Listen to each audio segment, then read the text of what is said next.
Oh,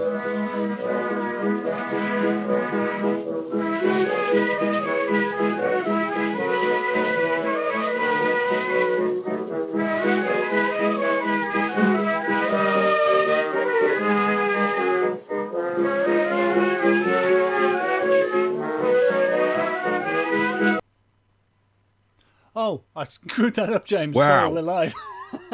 Card, Sorry, card, I hit get the wrong in. No, go.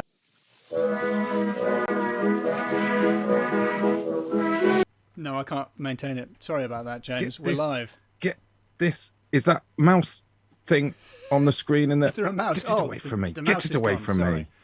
Wow. I know I say this every time, but this is the slickest start to any live stream we have done, with me accidentally clicking the live button and then going, oh, that's my face. Oh, no, not live. Not And live then now. bothering you with the tiny little mouse cursor on your face. Oh, sorry, James. Right. Are we live? We're live. Are we live? People Is can my see us. lag better? Anyone? James, your lag is non-present. I think it's fantastic. Do you The lack think? of lag. Yeah. Oh, wow. Do you want to see... People in the comments are being very sarcastic about our streaming abilities here. This is unreasonable, especially since, as you can tell, James has bought a really long cable, meaning that he's got proper internet out in the shed. And I think I don't think a non-proper, like, pro streamer would not have a lead coming through a cat flap, right? Is that how you've achieved this miracle of technology? That is in part of it, yes. Also, I don't think a pro streamer would just hold their phone up in order to show a picture on the internet. No, I don't think there's another way of doing it. You just showed a picture on your phone. That's fantastic. Wow. So I hope you people in the comments who were sarcastically using the phrase pro streamer a moment ago appreciate the efforts that have been put into this. We're so enthusiastic, were we, to bring you some folklore. We cut in right in the middle of the theme tune just because I was trying to make it transition through a dissolve in a fancy way and hit the wrong button. We were too keen. If you haven't listened before, or if you haven't joined us for a live stream before, it's normally about as incompetent as this. Basically, James and I record an episode of the Loremen podcast, aka Loremen, and then people in the chat heckle. Yes. And every so often we read out one of the jokes that appear in the chat, sometimes remembering to credit the person who said it, often passing it off as our own witticisms. Definitely. So I'm going to tell James a story this time, and then at the end we'll do the scores, as we normally do in the podcast, and we'll usually ask the chat to come up with one of the categories. So what we never do is mention this at the start. So while this is happening, you can be thinking about what a good category would be, and then you can suggest categories at the end. Yeah. I thought you were probably going to say something there, James. But No, I just agree. I'm starting to think of what the categories could be, but then at the same time, I'm realizing I don't know what the story is. a few people in the comments are suggesting that they have a joke prepared, which I'm not sure is how it works. No. I tried that in the first series and it didn't go well. Did you do? I don't remember there being any jokes in the first series. No, exactly. People are already suggesting the category of slickness ability, says Izzy J. Slickness Clayton. ability. It's a good word, but we're going to edit this down so it does actually sound slick. Yeah, we're going to edit slick in.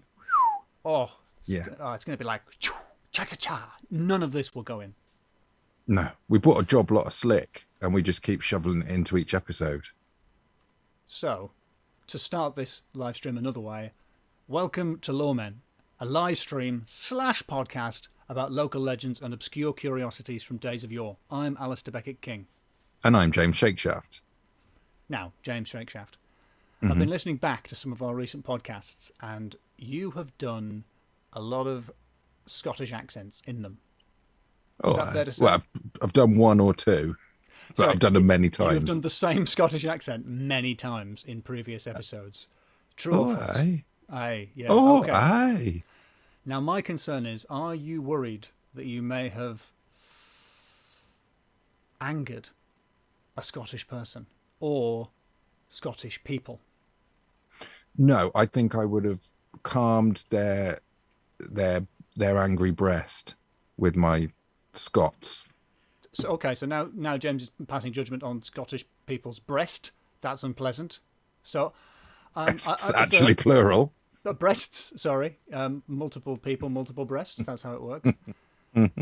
If there are any Scottish people in the chat, please let us know if James has offended you with any of his comments. So you haven't been experiencing retribution of any kind? No oats in the bed? No, no, I don't think so. no bagpipes just as you're about to drop off to sleep? I've not heard the bagpipes. I think someone tried to throw a deep fried pizza through my window, but it didn't work. Ricocheted off, did it? Yeah. We've got glass in our windows down south. Yes. Our windows aren't a hole covered by a rag or a piece of calf skin. Oh, excuse me. All right. It was what's it called? Is it called a crispy tea? The deep fried pizza and chips. I think it's called a crispy tea or something like that. Crispy. Yeah. I think someone. Yeah, that was it. I was fine. It's fine. Yeah, it's the sort of thing I can shrug off and eat. Well, James, I'm warning you, because the last thing I would want is, for you to get up in the middle of the night, needing a wee, find yourself in the bathroom, floor covered with bros. You slip over, you hit your head, you're dead. Don't. Covered with bros? Bros. What, like American dudes? No, and as you well know from the Loremen podcast, bros is an oat-based drink/biscuit. It's not quite clear to me what it is, but you mean your draw thing? Yeah, what the opposite of the tray bag. Scottish lady's draw. Yes, the draw leave. Yes, the saddest tray bake. The bros draw. Is it an actual drawer, like in a chest of drawers? So have you got like I don't know if I said this before. Have you got pants, socks, t-shirt, and then cooking flapjack? Yeah, bros. Yes, that's how it works. Bros before hose suggests beefle geefle. Hose spelled like a garden hose. Is that how you get the liquid into it? That's how you get it in there in the first place, yeah. It's very much a spray it with a hose situation. Into a drawer, leave it in. Is that why some drawers have that layer of paper at the bottom? Is that like greaseproof paper, so they're ready to be to be used as a bro manufacturing? That little bit of wallpaper at the bottom is to just lever out the bros. Yes. Oh, sorry. Stepoked. I think it's Chester the drawers. Yes, thank you. Chester the drawers. Very nice. The reason I ask, James, is that if you were to have angered a Scottish person back into olden days. Sorry, I did that in a Yorkshire accent. I'll say it in a Scottish accent. If you were to have angered a Scottish person in days of yore and times long past. And what's the one from the Robbie Burns song? I don't know what he's talking about. I don't know. In Old Lang's time. That's the phrase I'm looking for. If you were to have angered a Scottish person in Old Lang Syne, which is a long time ago. A long time ago. You might have found yourself staring down the barrel of a corp crea. Yeah. Is this a sandwich? Is this another type of sandwich? It is not a scary type of Scottish food, you'll be shocked to hear. It is a clay body, a clay corpse, a tiny little poppet. You're familiar with the cultural concept of the voodoo doll, I assume. Yes. It's the angry action man. Exactly. Now, I think if I may be wrong about this, but I believe the voodoo doll tradition is an entirely European tradition, wrongly associated with the voodoo religion. And the Scottish version of it is the corp crea, a tiny little clay figurine, which you would form in the likeness of an enemy, but smaller. Do not make them life-sized. You won't be able to get enough clay. And it's an action golem, said Stapokador. That's exactly right. A mini That- golem, but instead of doing your bidding, it is created for the purpose of evil. Oh. How'd you like that? No, I don't. Not very much. According to... Is it like a sort of evil Toy Story? Yeah, exactly. Well, no, completely different, now that I think about it. Oh, good. Good. I was trying to yes and it, but then I realised we were dealing with matters of objective fact, so I can't do that. No, not at all. It is not like the Pixar film Toy Story. It's much more like a horror movie, like maybe Child's Play. Have they got eagle eyes? These little, what are they called? Grey goose? Crea. I mean, I could spell it, but it's in Gaelic, so it's spelled Corp Greyer. CORP, as you would expect. CRIADHACH.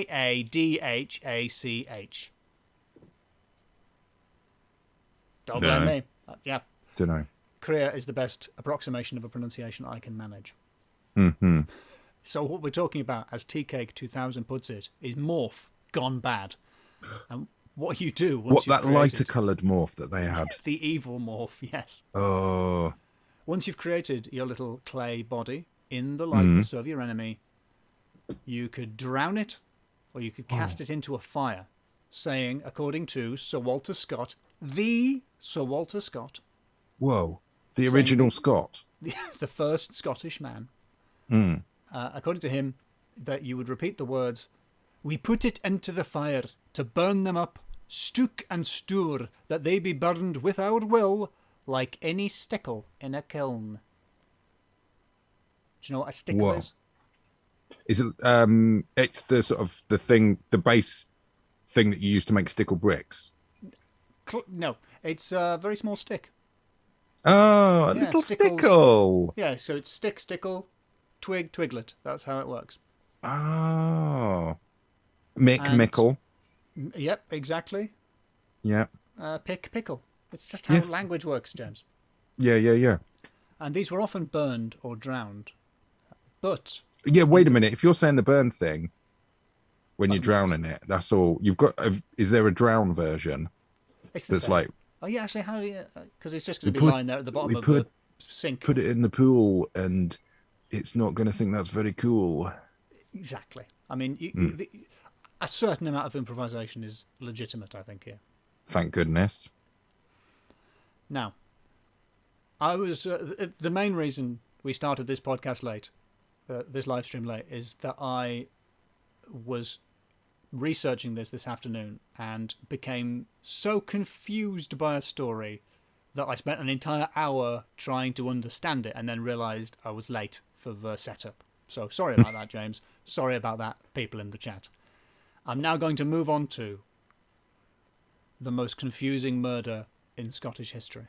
Oh, good. So, the Corp Crea is...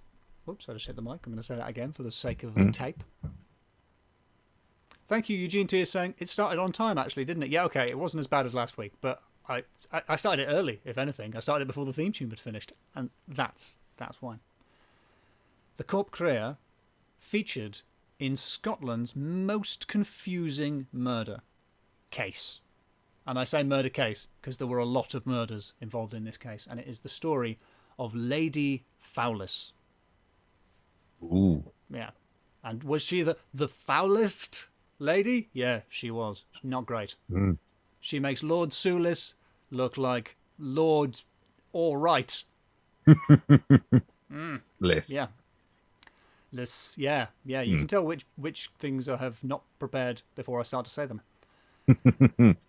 Lady Fowlis was knocking around mid to late 16th century, and she stood trial for witchcraft. So here is her tale. Her name, by the way, is Lord Fowlis, also known as Catherine Ross. Now, she allegedly hired 26 witches. Whoa. Or, yeah, that's a lot for a start. That's a primary school class full. Or, as Alexander MacGregor, the folklorist, described them, assistant hags. Lovely phrase. She hired 26 witches, or assistant hags. It's an entry-level position. Assistant to the hag. It's mostly for exposure, but you can eat as many newts as you like. So, as sort of a first job out of Hogwarts is not bad. And she hired them to perpetrate what I am calling the most confusing murder plot in history. She is alleged to have killed over 30 people, most of them by accident. Whoa. All right, I'm going to have to read this next bit. I'm going to do this with a deep breath. And this is what I spent an hour trying to make sense of earlier today. Okay. If anyone in the chat understands what I'm saying, if anyone in the chat has knowledge of this, please don't tell me, because I am sick of it. Anyway. Is it in poem form? It is. The one blessing of this is, as far as I'm aware, nobody has written a poem, because it's too confusing, James. Good. Too confusing even for poem. Too confusing even for poets. Lady Fowlis, a.k.a. Catherine Ross, wanted her son George to inherit her husband's wealth, but her husband already had 6 children from his first marriage. So, she plotted to kill her stepsons, Hector and Robert, and the first step in this plot was trying to kill her brother's wife for reasons that I don't understand, but will try to explain. Practice. The first thing she did was she, quote, seduced into her schemes Catherine Ross, who is a different person with the same name as her, and together they tried to kill Lady Balnagowan, who was her brother George's wife, so that he could marry Lady Fowlis, who is a different Lady Fowlis to her, I think her stepson's wife. And her brother's name was George, which is also the name of her son. No wonder she killed 30 people. I mean, how could you possibly have any idea who anyone was? They've all got the same name. Yeah. Maybe it's just a bit like, well, if I just kill them all, then I'll definitely have got the ones I wanted. Yeah, the irony is that I think she succeeded in killing none of them. What? Yeah, it's so. In fact, I think I read that wrongly, so I'm just going to reread one bit of it for the sake of the podcast. Catherine Ross, who is a different person with the same name as her, and they tried to kill Lady Balnagowan, who was her brother's wife, so that he could marry Lady Fowlis. That should cover us for the edit. Thank you very much for putting up with that, people in the chat. That makes it more confusing, doesn't it? Yeah, sorry, I have made that. It's so extremely confusing, and the reason I bring up Lady Fowlis' terribly confusing murder plot is that she wasn't one of your, I don't know. She was fairly enthusiastic when it came to murder. She tried to murder them using basically every means she could think of, hence 26 witches. So the first thing they did was form little corp crea, little clay figures. But in this case, instead of trying to burn them, they hung them up at the far end of the room and they fired fairy arrows, also known as elf arrows, into them and jabbed them. Is that nerf? Pins. Is that a type of nerf? It sounds like it should be. An elf arrow, as far as I can tell, elf arrows are like prehistoric flint arrowheads that people found. So they're like archaeology that people would dig up and go, oh, must have been elves, and then use in witchcraft. That didn't work, you'll be shocked to hear. On this occasion, the corp creas were not effective. And so she moved on to poisoning. You can't poison clay. No, what she did was, rather than trying to poison the little action men, she just tried to poison the people directly. Okay. And this is according to literally cutting out the middleman. According to George Moyer's Magic and Witchcraft, 1852, the first composition she prepared for her victims was a stoopful, that is one whole stoop, full of poisoned ale. And this is a really confusing phrase. Apparently, it ran out in making. How can that, like, we've all misjudged quantities while cooking, but I don't understand how you can be making a whole stoop full of poisoned ale and then at the end of it, there not be any of it. There's no ale. Was she drinking, unless she was sort of cooking with wine? Oh, like when you, yes. Or it was reduce it, or maybe her soup had a hole in it. A lot of people suspect it. Vanessa is pointing out this is absolutely series 15 of Midsummer Murders. It probably is. So she came up with her second plan, which was, well, in fact, she gave orders that her assistant hags prepare a pig of rancor poison that would kill shortly. And by pig, I am guessing she means like a pigskin full of ale, full of poisoned wine, which was given to a nurse. Oh, right, like a bottle made out of it, not like just a bottle made of a pig, not a whole not pig. like a inflatable pig. Or it could be you get like those ceramic bed warmers, don't you, which are like made of pigs. So it could be like a stopper. The stopper wouldn't be in the bum, of course. That's a ridiculous idea. No. Disgusting.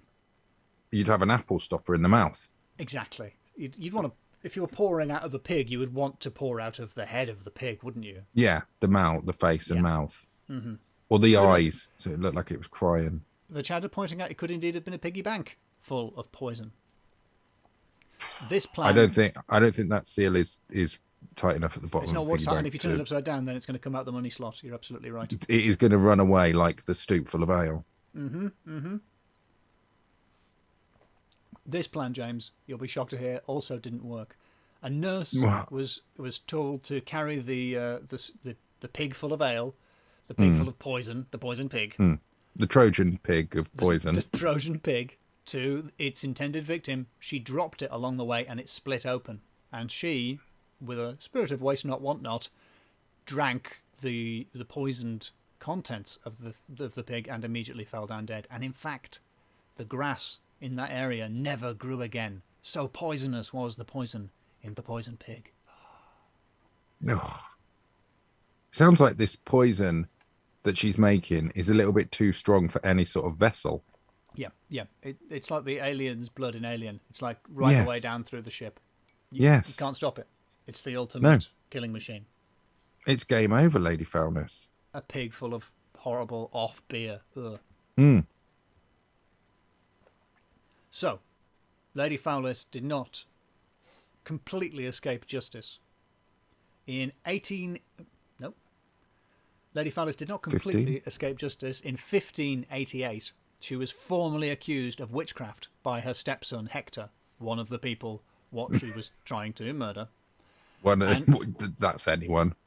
What's incredible about this is she stood trial. She doesn't appear to have successfully killed any of the people she was trying to kill. But what's incredible is she stood trial and was acquitted by a jury, presumably because they were confused about what had happened. Because the story was too difficult to understand. Amazingly, her stepson Hector, who accused her of witchcraft, also stood trial for witchcraft in the same year and was also acquitted, having been arrested presumably on the ancient Scottish legal principle of he who smelt it dealt it. Or maybe he went undercover as a hag assistant. Yeah, assistant to the hag. He went undercover as that to get to the bottom of the mess. Maybe he corkscrewed the old stoop to let the ale out. Maybe he tripped over the lady with the piggy. Whoa, you've blown this case wide open, James. And then he took the hit at the end. He just a pig full of bad beer. I've blown it wide open. Do not drink of that beer, James. That is horrible. It's been inside a pig. Enough of a reason not to drink it. It's like that coffee that has gone through a cat or weasel. What? There's two different. Coffee that has gone through a cat or a weasel. First of all, you should be absolutely clear which it has gone through. I don't. If you're I think there's both. I think there's two different types. The cat one's more expensive than the weasel, and they eat the beans and then they poo the beans whole, but they've slightly softened the beans, and then you can make a coffee that smells slightly of poo. What? It's horrible. Why would... It's expensive. More expensive than normal coffee that tastes of coffee. If only there were a way of softening coffee beans other than them being half digested by a cat and then pooed Why do you need to? Then you got to roast and make them hard again. The chat is pointing out that once again, James, you have returned us to the subject of poo. Yeah, are you happy with that? You pleased with yourself? That's not even your anecdote. That's the cat's anecdote. You won't believe what they're paying me for. Or weasel's anecdote. Ridiculous. So why have I told you all of that? Well, I wanted to give some supernatural context for events that occurred in Edinburgh in 1836. Oh. You're familiar, I assume, with the great rocky outcrop just outside Edinburgh, known as Arthur's Seat. Yes. How would you describe it? Big. Yeah. It's like a hill that during the Edinburgh Festival you tell yourself you're going to climb every day and then you don't. That's the kind of hill it is. Once, but I think I drove. I was driven up half of it and then that is went up to the rest. If anybody's listening, it is ridiculous that you would get a lift halfway up because it really isn't that high. It's a hill. I didn't thumb a lift. If you're from London, a mountain just outside of. I think it's a volcano, right? It's a dormant volcano. Yeah. I think former volcano, now fallen on hard times. It is. If you look at it from the right angle, it looks like a lion sitting down. From most angles, it just looks like quite a big hill. Big hill. Next to it is Salisbury Crag, which is a cliff, a long strip of cliffs that look like they've just sort of been punched out of the ground by some subterranean Pluto figure with a massive hand. Pluto from Greek myths or Pluto from Disney?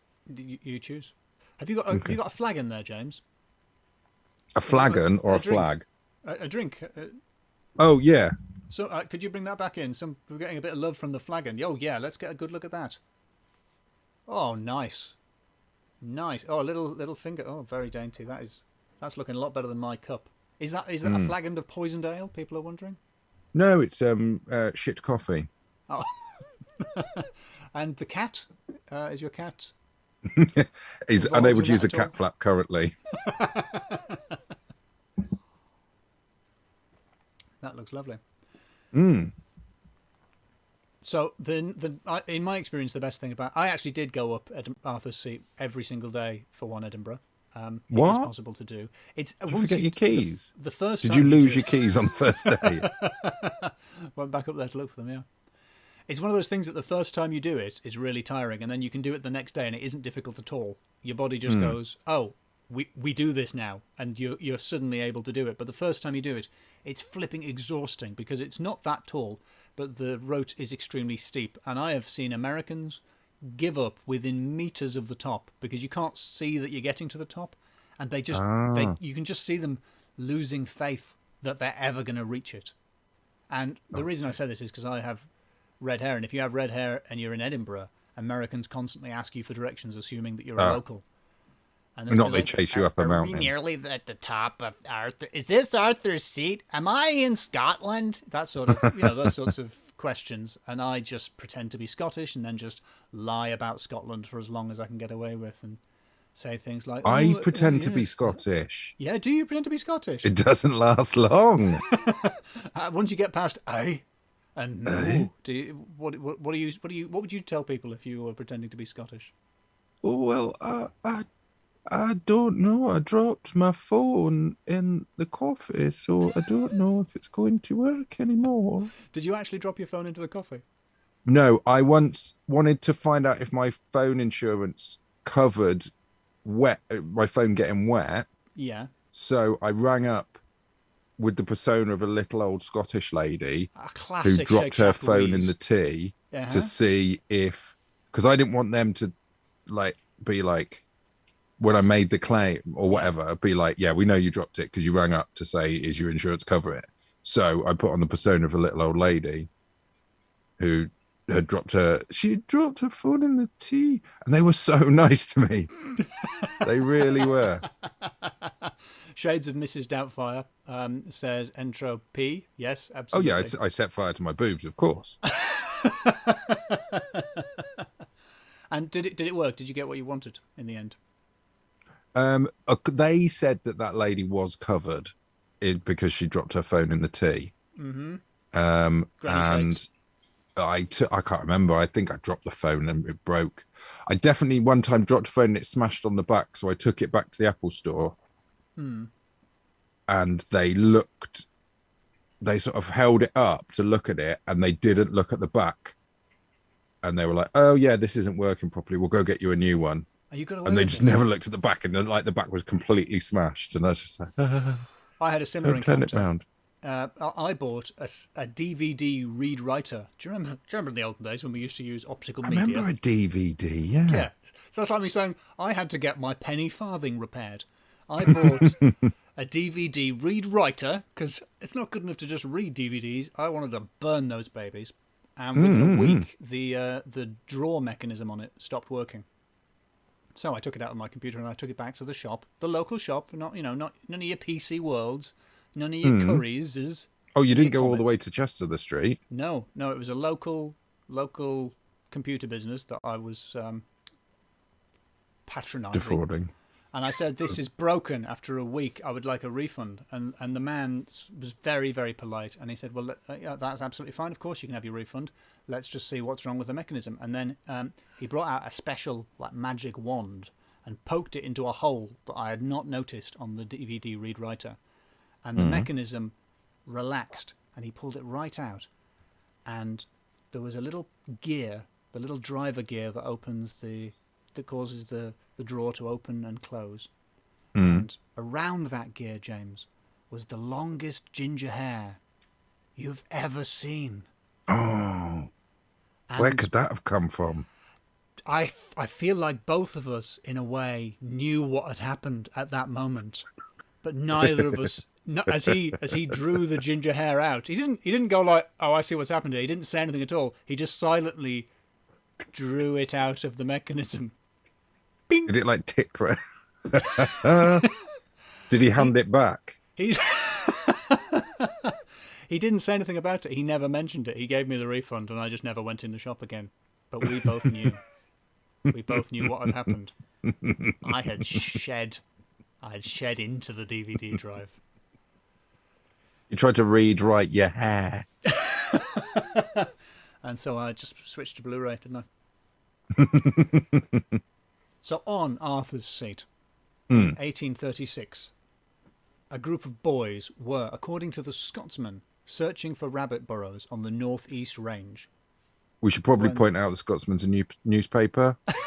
Yes, the Scotsman is a newspaper, not just an opinionated man who hates comedy and just gives awful reviews, really harsh reviews, for no reason.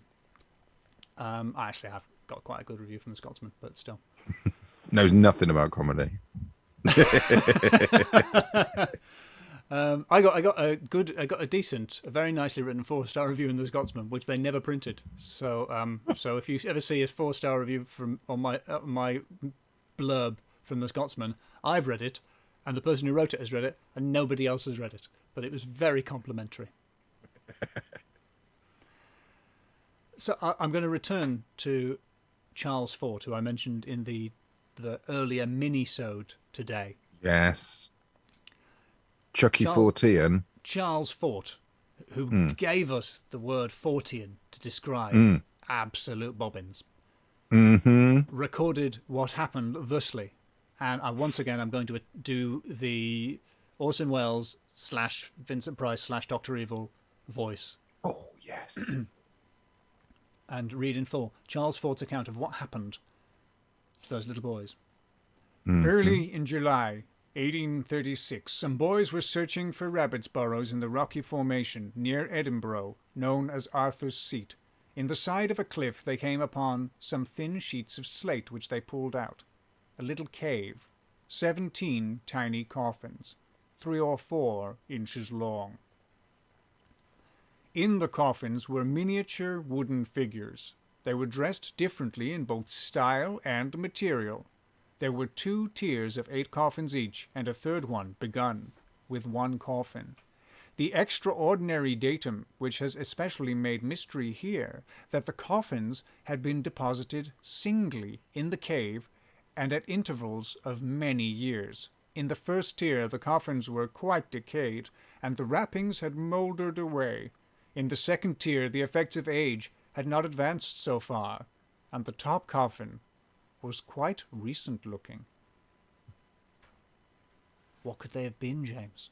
I don't know. I thought you were going to say the top one was in like a spaceman's outfit. The top one was wearing like flares. A wide 70s lapel. Yeah, well, it sounds like a bunch of action men. It does sound like a bunch of action men. But if you want to picture them, they're about this big. They're about 4 inches long, about 12 centimeters long, appropriately wide. Some of them were perfectly square. Some of them tapered like a normal coffin. All of them carved from a single piece of wood, with lids that were nailed on and adorned with tin, the kind that would have been used in buckles. That's some good whittling. Yeah, yeah. And the dolls inside, interestingly, appeared not to have been made to be buried. They may have been toy soldiers, because some of them have had to have arms removed in order that they could fit inside the coffins. But they were all men, all fully clothed, and they all had their eyes open. Oh, that's creepy. Eagle eyes. Why are their eyes open? Was there a little thing on the back? Their eyes did not do eagle eyes, unfortunately. They all had a little scar. There's reason to be somewhat sceptical of Fort's account there, because we don't really know what order they were in when they were found. Because the first thing, well, let's put yourself into the minds of those little Scottish boys. James, you're a little Scottish boy. Hello. You're out looking for rabbits. Don't do the voice. You're out looking for rabbits, and Where's you come my up. rabbit? They're not pet rabbits. You're hunting them for food. And I'm so hungry. I could eat a rabbit. You're in character now. You come across this mysterious, ritualistic sight, redolent of witchcraft and mystery. What would you do? It's a magic toy shop. I've got loads of toys. I've got 16, 17 toys now. I'm going to play with them. Probably going to blow them up like I did with Star Wars toys. Attack them with an axe, as I did a Transformer once. You're shockingly... Why did you have an axe as a kid? You shouldn't have had an axe. We had access to an axe. Access. I can't believe you had access as a child. Access. That's inappropriate. Everyone's got access. I've got access right now. There's an axe over there. You're a grown-up now. In the shed. Everyone needs a shed axe. At least you probably do need a shed axe. Go for the head. I think zombie baby. It was Shockwave. Was it Shockwave? Shockwave from the Transformers, and we also shot it with an air rifle and burned it, and it burned a big patch out of the grass. Wow. So, and we were like, oh no. We were at my mate's house, and like, his dad's gonna know that we've been messing around because there's a big patch of grass missing. What we'll do is we'll tear up bits of grass from around the other place in the garden and patch it over the hole. Clever idea, right? A fantastic idea. Did it work? No, he has a Flymo. So it just, just blew it. It was the 90s. It was the era of the Flymo. Your garden comb-over was unsuccessful. That's a shame. Yes. Well, basically, what you described is exactly what the boys did, but the 18th century version of setting fire to a transformer, which was just pelting them at each other. Just absolutely leathering each other with them and smashing them to pieces. Good lads. They found these treasures, these utterly unique creations, the likes of which have never been seen afore or hence, and they just absolutely went to town on them. So we don't really know what kind of a state they were in when they were found because of these little rascals. There is, however, a slightly more colourful account of how the boys found them, and that comes from John Pavin Phillips, writing into a book called Notes and Queries, which may have been a publication. Published in 1863, Notes and Queries describes itself as being a medium of intercommunication for literary men, general readers, etc. And then it has a quote. And I'm going to show the chat this quote. Let me see if I can show that.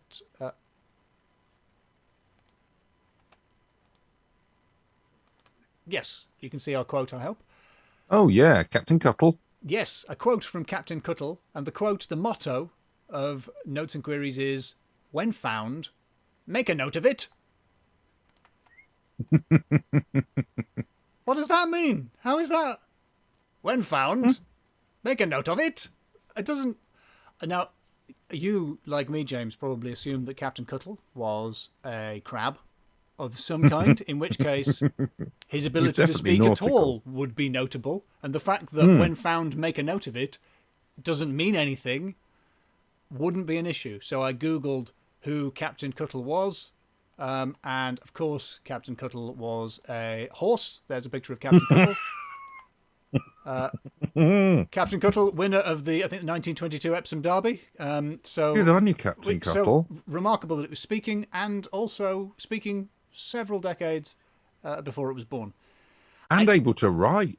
Now, maybe some literary people in Famously the chat. not dexterous. No. What would you do? Tie a pencil to the hoof? Ridiculous. They can James. barely count. People in the chat who are better read than me may be jumping in to point out that Captain Cuttle is a character from a... I'm going to make sure I get the title of it right.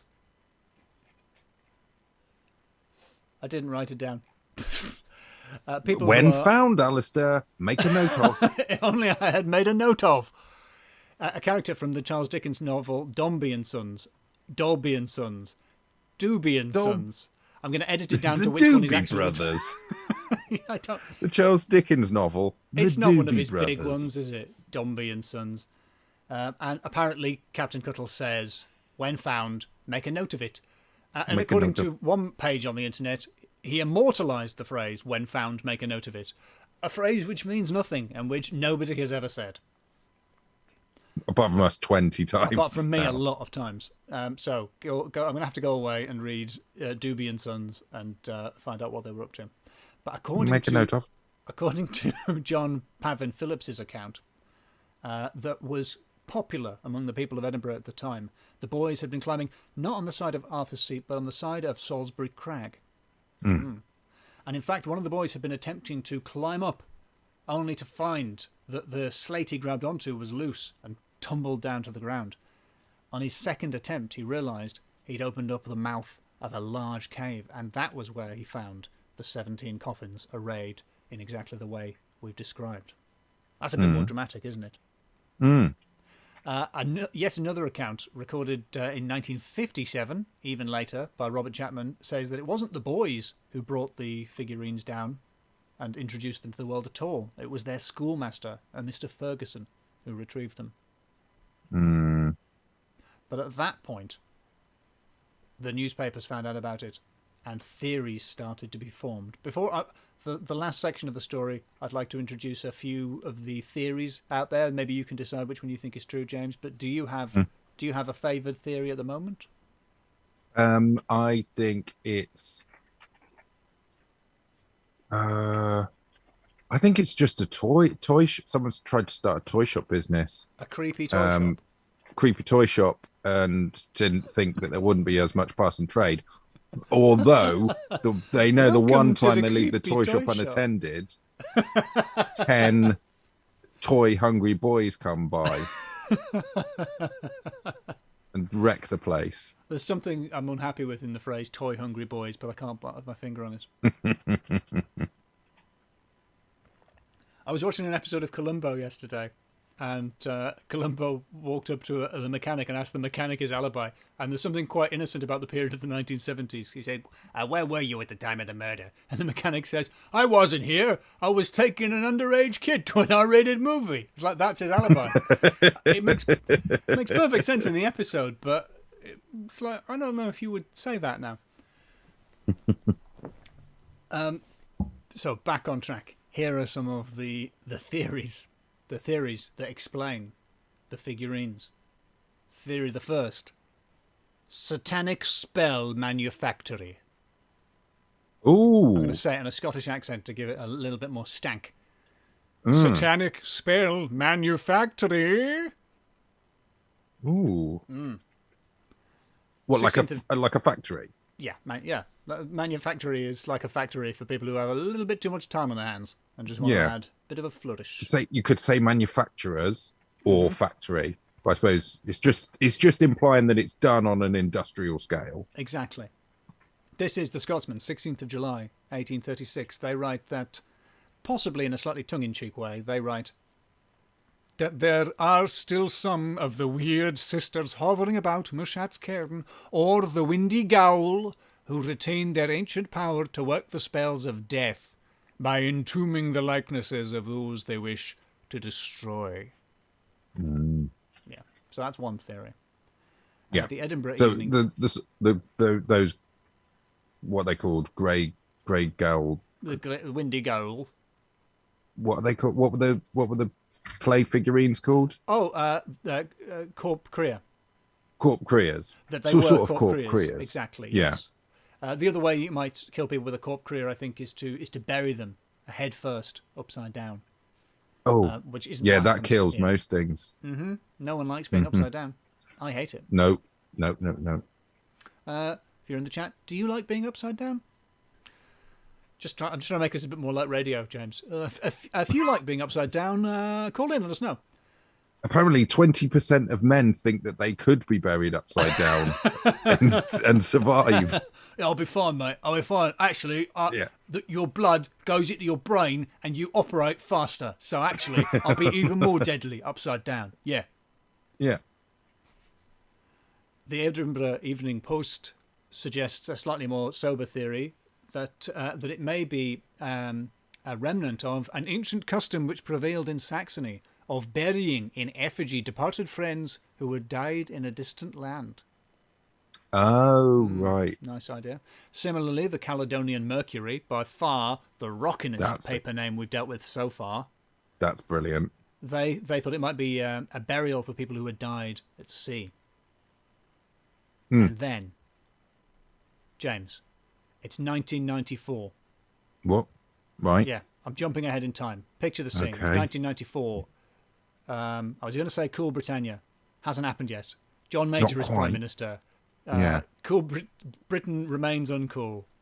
Tony Invest Blair in Union hasn't Jacks. committed any war crimes to date That we know of. that we're aware of.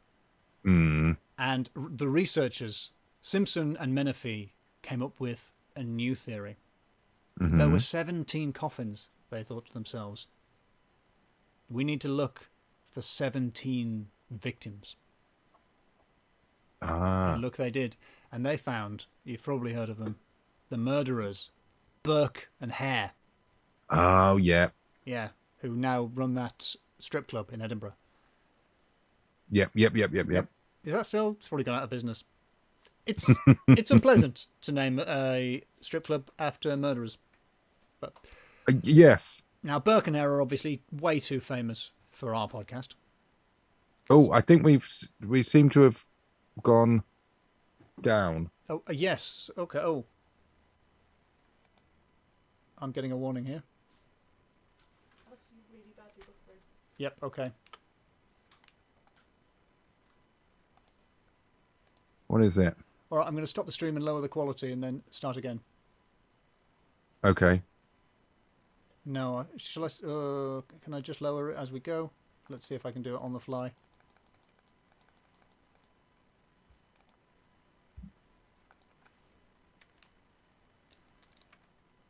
I've lowered the bit rate, if anyone can tell me if that's working. I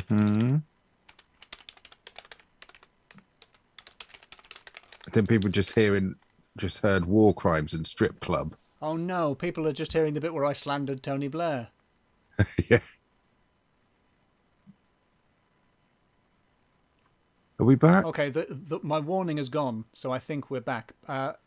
Basically, what you missed was I implied that Tony Blair was a war criminal, and then the man, the powers that be, tried to stifle my free speech because I was streaming at too high a bitrate. So I've lowered the bitrate. Hopefully, we're okay. People are saying it's okay now. I'll recap the bit of the story from the very beginning. Yes, JMW Daredevil. I'll recap from the start. So, James, have you ever upset a Scottish person? Yeah, right now.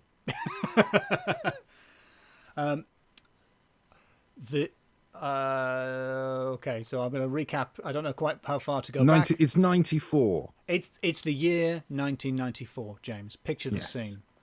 Yes. I can't remember anything that happened. I was a child. I think I bought probably also a child. I went to the Royal Shakespeare Company. Ooh. Ooh, I've got with glass on a in my school windows. trip. Just off to see a play at the Royal Shakespeare. Carry on. I think I saw Midsummer Night's Dream, and I bought the cassette of Blur Parklife to listen to in the coach on the way Yes. on my Walkman with Mega Bass. Was that necessary for Parklife? Is there any bass? There's something. It's a very Cockney song, and there's not a lot of bass in the Cockney idiom. No, not really. Parklife. No. Confidence is a preference for the perpetual voyeur of what is known now. I mean, all right. Like I like Bob Dylan, so I'm in no position to make fun of people for just writing absolute nonsense that sounds good. But come on, Having silly, craggy voices. come on, lads. Confidence is a preference for the perpetual voyeur of what is known as. Yeah, it really sounds exactly the same. Pug Life. Pug Life. You're doing Latter Day, Dylan. I like that. Yeah, I'm doing Christmas album. So it's 1994, and researchers Simpson and Menifee come up with a new theory that the 17 coffins correspond to the 17 victims of famous murderers Burke and Hare. So let's get it out of the way. This is a podcast for pedants. But Burke and Hare are not an obscure historical curiosity. They're really famous, so we have no business dealing with them on this podcast. There's a film starring Johnny Lee Miller, probably. There's a strip club. They're really famous. They're extremely well known. And they are widely referred to as being body snatchers, i.e. people who dig up bodies to hand them over for vivisection and so forth. Vivisection is animals. People who dig up bodies and hand them over for dissection. But, of course, what they actually were is murderers. They cut out the middleman and skipped over the resurrection part of being a resurrection man and just killed people who were alive. That's who Burke and Hare is. It's the easiest one to kill. The alive Dick Frederick is person. accusing you of having done a Scottish Bob Dylan, which is lovely. Scott Dylan. I'd like Scott to Dylan. The answer, my friend, is blowing in the wind. Can't do it. I could only do a Scottish Coolio. Go for it. I'm 23 now. Will I live to see 24? The way things are going, I don't know. Been spending most our lives laying in the gangster's paradise. Hey, been spending most our lives laying in the gangster's paradise. Hey. My goodness. What's shocking is that we never get any copyright flags for our spot-on reproductions of well-known pop songs. How are we evading the algorithm, James? How do we do it? I don't know. So that's their theory, that the 17 victims represented that's their theory, that the $17 represented the 17 victims of Burke and Hare. Problems with that theory are that Burke and Hare mostly killed women, and all of the figurines in the collection were men, or appeared to be wearing men's clothes. Let's not be too prescriptive about this. As far as we can tell, they were supposed to represent men. So that's one theory. And then, and this is the last theory I'll present to you, the author Jeff Nisbet proposed a new radical theory. And that's actually a very clever piece of wordplay that I've done there, James. Because his theory centres around the radical uprising of 1820, which was something that I don't know very much about, but as far as I can tell, Scottish... Did it involve the Teenage Mutant Ninja Turtles? It was not that sort of radical. It wasn't bodacious in any way. He's a radical rat. Yeah, it wasn't in your face and with attitude. It's not... Because if this came about in the 94, you could see yeah. They might have been. It was more of the sort of political radicals. Basically, in those days, James, there were some Scottish people who were very unhappy with Westminster rule. And they sort of had... In those days? Yeah, if you could imagine that. It's like a science fiction thing. They sort of thought things would be better if Scotland, if they were allowed to basically do what they want, make their own rules, and not be told what to do by a bunch of awful, like the worst English people imaginable, is what they thought. Times have changed. It's just crazy, wasn't it? And and so there was an uprising of mostly craftsmen, people who were weavers and sort of Romany travellers, skilled craftsmen. And it didn't succeed. In fact, it was punished quite harshly. 3 men were executed and 19 people were transported to Australia, a fate worse than death. And Sir Walter Scott, from earlier, because he had his finger in a lot of pies, came up with a punishment for the remaining craftsmen, a way of keeping them occupied so they didn't have enough time for politics. And he suggested that they create something called the Radical Road. That they would build a new road. Where do you think that road is, James? The Radical Road? The Radical Road. It does sound like a level in Mario Kart. It's not. Yeah, is it... Does it go up to Arthur's Seat? It is. And you've probably been on it. I certainly have. It is the road that runs along Salisbury Crag. Is that the Radical Road? That's the Radical Road. I thought it was pretty darn awesome. Have you not seen... People can't go along it without doing a wheelie on their bike. That's how radical it is. Everyone's always grinding and skating. And, I went up it in Heelys, which is... they're not mountain climbing shoes. First man to scale Everest in Heelys, James Shakeshaft, died this afternoon for obvious reasons. He got down quick though. His body did not has been recovered. It just sort of wheeled into base camp by itself. So James Nisbet's theory is that the weavers, the craft, they were craftspeople, as they were building this road, probably mightily irritated by old Wally Scott telling them what to do. Some of them may have created little mementos, little testaments to the people who had been executed and shipped overseas. And 2 of them theory, except for a few because they were not the right number. Ignoring that, it's a very nice. There might have been 2 of them might have just been like we're not going to do them. They were just scenesters. They weren't really in it for real. Yeah. And so that's the final theory I'm presenting to you, James Nisbet's radical theory, that they are in fact testaments to political martyrs. How do you like that? Yeah, I think. I mean, they're all theories, definitely. They are all theories, or maybe more accurately, hypotheses. Where are they? Do any of these little chaps still exist? I've got a picture for them now that you mention it. Excuse me a moment. Well, I've got the ugliest picture available because it's the only Creative Commons one. That should give you a sense of what they look like. There are some. If you Google it, there's some absolutely fantastic high-resolution images. And if you're a fan of,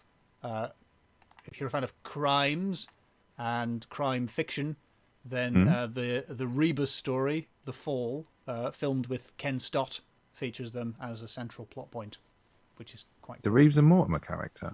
Rebus, the Edinburgh detective, Ian Rankin's played detective. by Ken Stott. Ken Stott. You know Ken Stott. He looks like a little goblin. He's a little Scottish goblin. Oh, Brilliant that actor, guy. Yes, I thought you meant the Stotty brothers.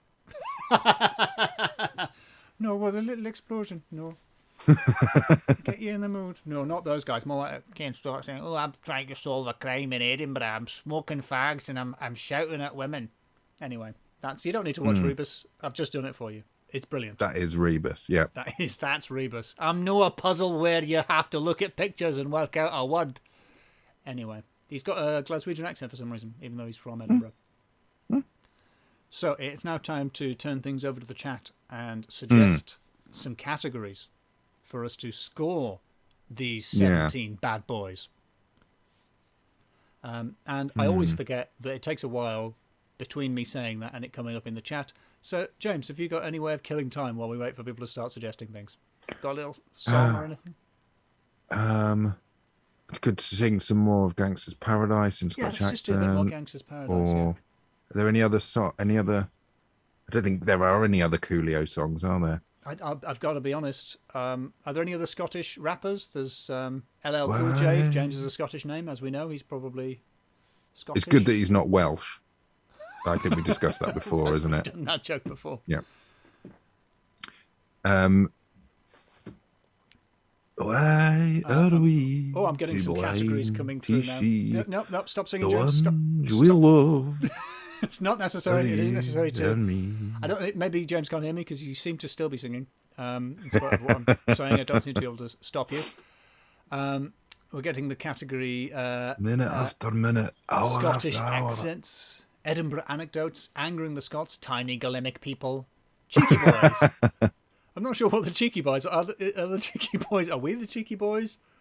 Or those boys the cheeky? Those cheeky boys the cheeky boys? Do you know what? I like cheeky boys. I mean, it's evocative of the cheeky girls, one of our greatest artists. It's kind of the yang to their yin. I think the cheeky yin to their cheeky yang. I think I'm going to go with cheeky boys. Cheeky boys as the final category. Are you ready then to move into the scores, James? Yes, I am. All right. What would you give me in the category of names? We've got Captain Cuttle. We've got Captain Cuttle. Captain Cuttle loves to scuttle. Mm-hmm. Yes, his assistant is a lobster called Captain Scuttle, obviously. Sergeant Scuttle. If you just promoted... Oh, no. No, demoted him, come on. I made a fool of myself there. Apart from Captain Cuttle, Walter the Scot. Yeah, we've got Sir Walter Scott. But I'm not saying that the names involved in the Lady Fowler story are good, but it's definitely a feature of the story. But there's definitely two names in that whole story. Yeah, George, at least two. But Lady Foulness, but they another all appear George. At least 2 times, so that's like 2 times 2 names. Wow, what would that add up to? 3. I don't know. 3? I mean, I'll have to take your word for it because I haven't got a calculator to check. Okay, it's a 3. that seems wrong, but I'll accept it. Okay, yeah, there were 2 people. I'm getting a lot of support from the chat here. People are absolutely right. Yeah, but Catherine Ross is not a good name. We had 2 Lady Fowlesses. We had 2 Catherine Ross is just a name. All right. It's not a good name. Sorry, any Catherine Rosses listening. There could be millions of them, James. Well, it's a standard name. All right. My next category is supernatural. What do you mean? More like, oh. I researched the most confusing murder in history just in order to crowbar some witchcraft into this story, James. It took an hour and a half. I said we've got 26 assistants to the hag. 26, James. 26. And all of them couldn't get poison anywhere near the intended target. So many unsuccessful murders. It's almost well, spooky successful how few murders, people were but successfully unsuccessful given who they were aimed at. Yeah, people were successfully killed.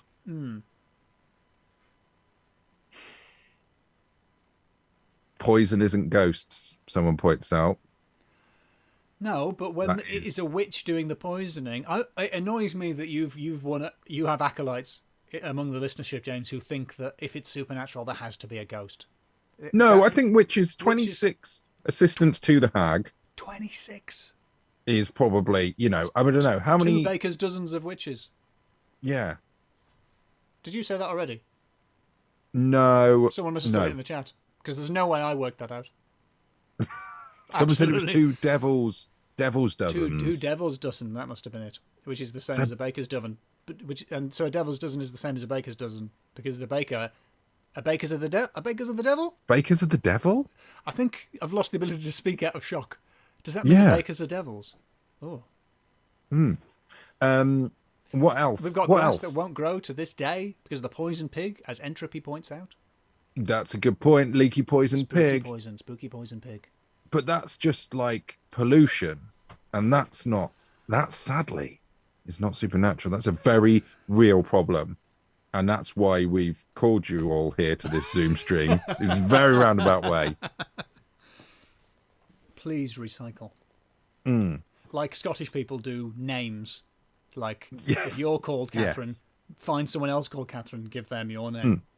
Yeah. Everyone, all men should be called George. Those boys finding the toys and then smashing them to pieces is possibly one of the most natural things. Those kids finding those toys and smashing them up. You're talking about a manufactory. Witchcraft Manufactory, James. That's quite a funny thing. Okay. I'm just scrolling to get the quote. You're talking about a satanic spell manufactory, James. A satanic spell manufactory. Satanic spell manufactory. Churning out its 17. 17, yes. We don't know how many had been shipped off already, and this was just like the stock that they kept to hand in case someone came by. Mm-hmm. You're still on the creepy toy shop. Welcome to the creepy toy shop. Toy shop. Hello. Theory. Hello. Please peruse my wares. Each toy is creepier than the last. No, the first I one. couldn't have committed the murder. I was taking a child to an R-rated movie. Scottish Columbo. Hey, just one more question for you. Anyway, don't know. Come on, James. This is a pretty supernatural story.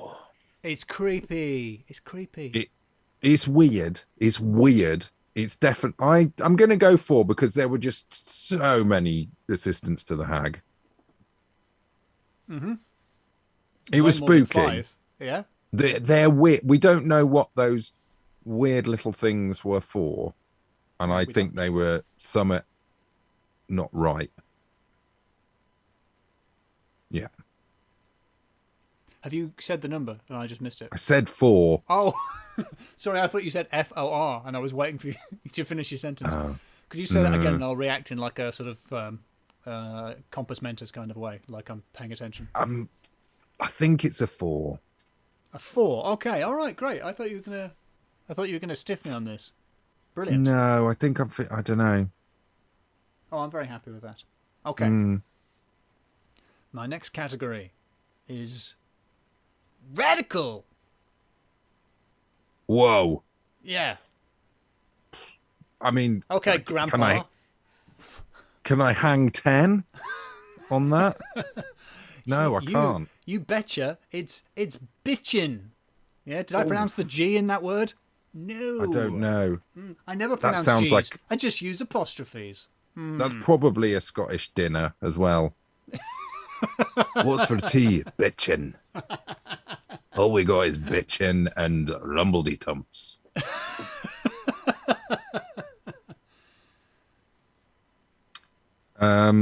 Radical. We've got a woman who tried to kill. We got 19 radicals. 16 of them are worth effagizing. Exactly. 19 political. You got a radical road. We've got the radical road. Awesome. Lady Foulness is not very radical in her naming choices, though. Very traditional there, you could say. Okay. Yeah, okay, that's not particularly radical. But putting poisoned wine into a pig, I haven't seen that. Yeah, I've not. Yeah, there's not been many. The only time I can think of an animal being so misused is when they put a load of gold in a calf that time. In what I think might be the first or second episode of the Loremen podcast. Yes. Big overarching and then hit it. Callback. Yeah. Yes, the worst piggy bank. I think it was what. Yes, the worst piggy bank. And now we've got a pig full of horrible wine, full of poisoned iron brew, witch's iron brew. Oh, pig iron brew. Pig iron. I think someone pig else iron's made a that thing joke in the chat. Already. What? I realised I saw that go by and I didn't understand it, and now I realise what they were saying. Pig iron brew, very good. Good, I didn't see that. Yeah, I'm sure James would never steal a joke from the chat. Yeah. So what is your score? Chats aren't saved, right? No. The chat's all gone. Pass it all off as their own material. Radical. Well, there's only sort of two bits of radicalism. The kids were probably like that. Oh man, look what these those kids must have been pretty cool. Yeah, they were pretty cool. They're not in school. They're out hunting rabbits. That's pretty radical. I mean, I don't approve of it as a vegan, but it's pretty radical. They weren't in the library, were they? Like a nerd, like we would be.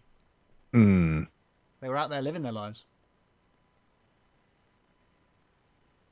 TK2000 is suggesting taking an underage child to an R-rated movie as an alibi is a radical move. It is. It is a radical move. It's bold. Is a radical move. Is the very least bold.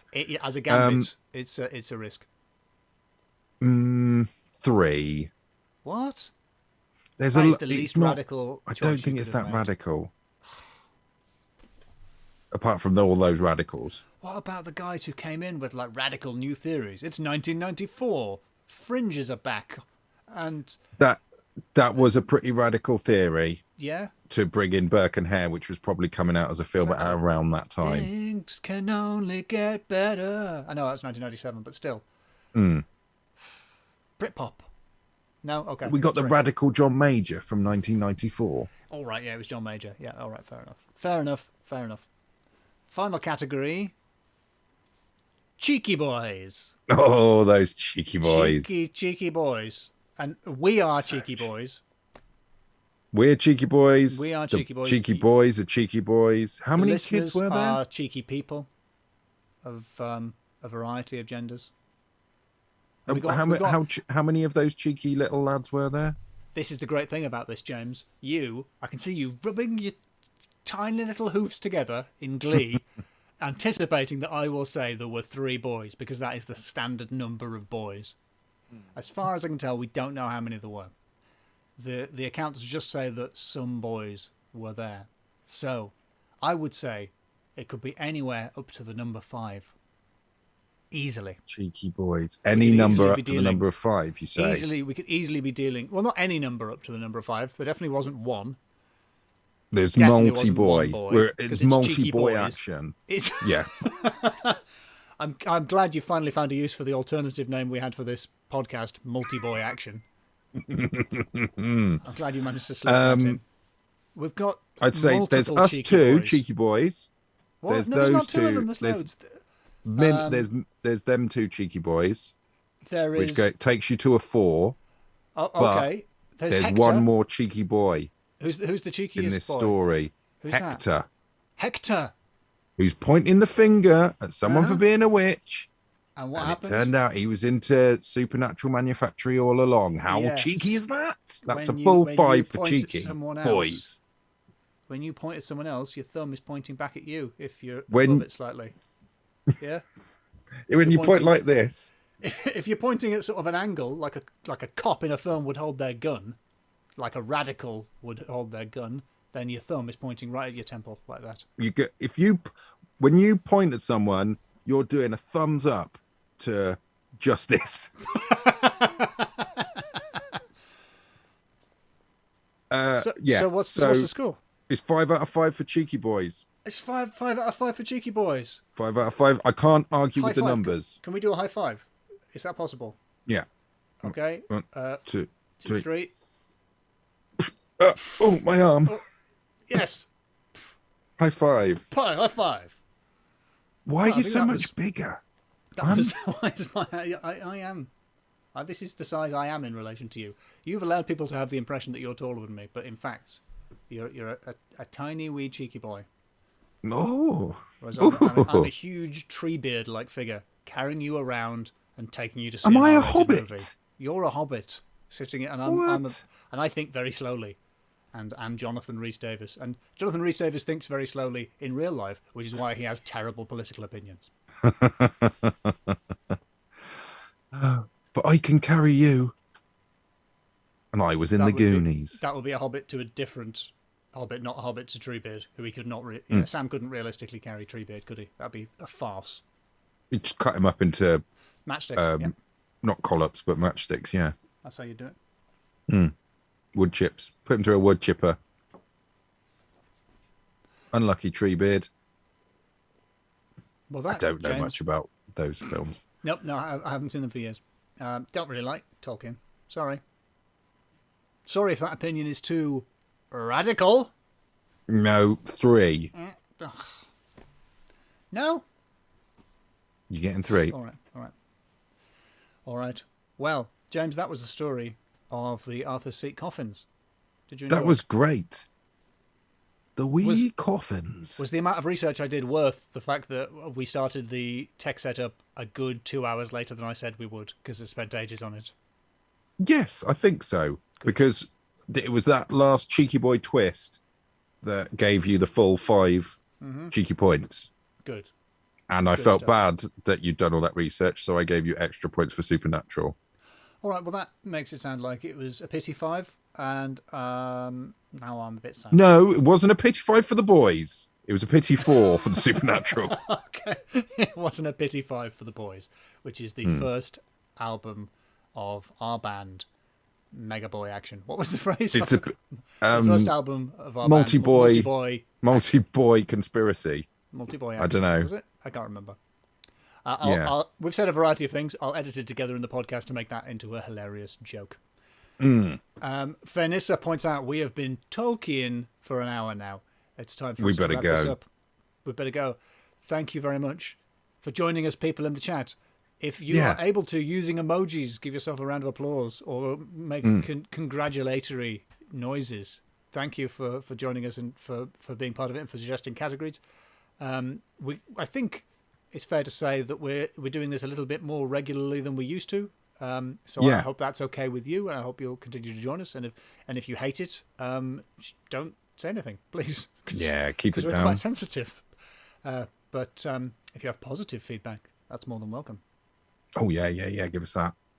And also, I think we lovely positive feedback.